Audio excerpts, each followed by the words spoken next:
Hello everybody, welcome back to our HardReset.Info channel. In today's video, I'll show you how to use a cloud on your Canon TS8351a.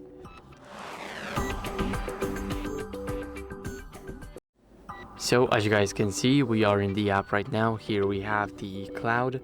We do not need to click that, we just need to go to the browser by ourselves.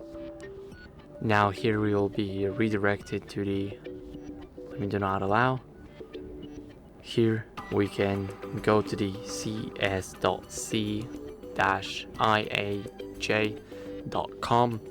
It's basically the Canon Cloud Training Center. Let's click start.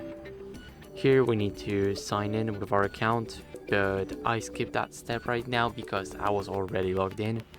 And here, as you guys can see, we have a lot of servers, not the servers, but the clouds like Google Drive, Dropbox, OneDrive, Box, Evernote.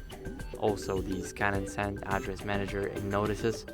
So as you guys can see, here we can basically use the cloud for even checking our properties, for disabling the clouds that we do not use, like OneDrive for example.